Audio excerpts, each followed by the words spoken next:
Shalom, salam sejahtera buat kita semua. Pada video kali ini kita akan mempelajari tentang etika dan tanggung jawab sosial dalam mata kuliah pengantar bisnis. Sebelum itu saya akan memperkenalkan nama kelompok kami. Nama saya Kristanti Lankui, kemudian ada teman saya Ende Sindoy, Astri Linome, dan Christian Fangidai. Pada video kali ini kita akan mempelajari 4 materi, yaitu yang pertama etika dan tanggung jawab sosial, yang kedua alasan kode etik, yang ketiga pertimbangan tanggung jawab sosial, yang keempat biaya-biaya atas tanggung jawab sosial. Yang pertama etika dan tanggung jawab sosial. Etika adalah kode etik yang diterapkan dalam perusahaan untuk melakukan kegiatan bisnisnya, sedangkan tanggung jawab sosial merupakan wujud kepedulian suatu perusahaan atau usaha pada masyarakat dan lingkungan di sekitar di mana usaha tersebut berada. Yang kedua, kode etik.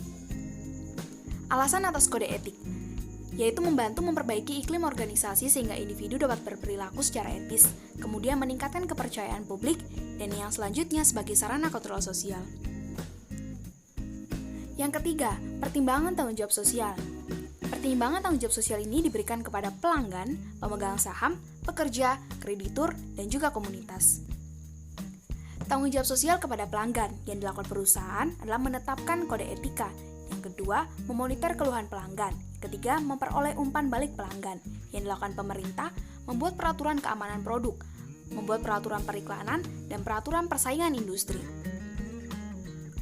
Tanggung jawab sosial kepada pekerja yaitu memberikan jaminan kerja, perlindungan terhadap pelecehan seksual, persiapan perlakuan yang sama, jaminan kerja, dan juga kesempatan yang sama.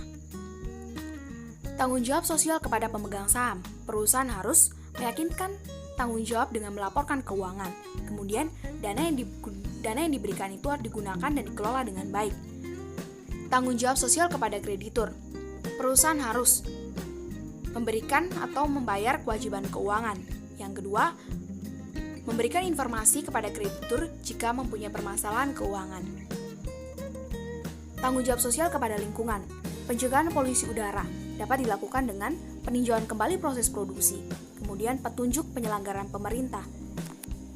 Pencegahan polusi daratan dengan cara meninjau kembali proses produksi dengan pengemasan, kemudian menyimpan dan mengirim barang sisa beracun ke lokasi pembuangan.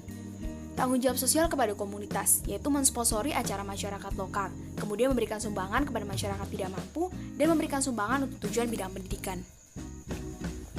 Yang keempat, biaya-biaya atas tanggung jawab sosial. Pelanggan, yaitu program menerima dan memecahkan keluhan pelanggan, survei untuk menilai kepuasan, penuntutan perkara dengan pelanggan. Pekerja, program menerima dan memecahkan keluhan pekerja, survei untuk menilai kepuasan karyawan, penuntutan perkara oleh karyawan. Pemegang saham, penyingkapan informasi keuangan, penuntutan perkara oleh pemegang saham. Lingkungan, mentaati peraturan lingkungan, mentaati petunjuk lingkungan. Komunitas, mensponsori aktivitas masyarakat. Di akhir video ini saya akan memberikan sedikit motivasi bahwa sukses itu adalah hak semua orang, tapi tidak semua orang mau memperjuangkannya. Mary Riana. Sekian dan terima kasih.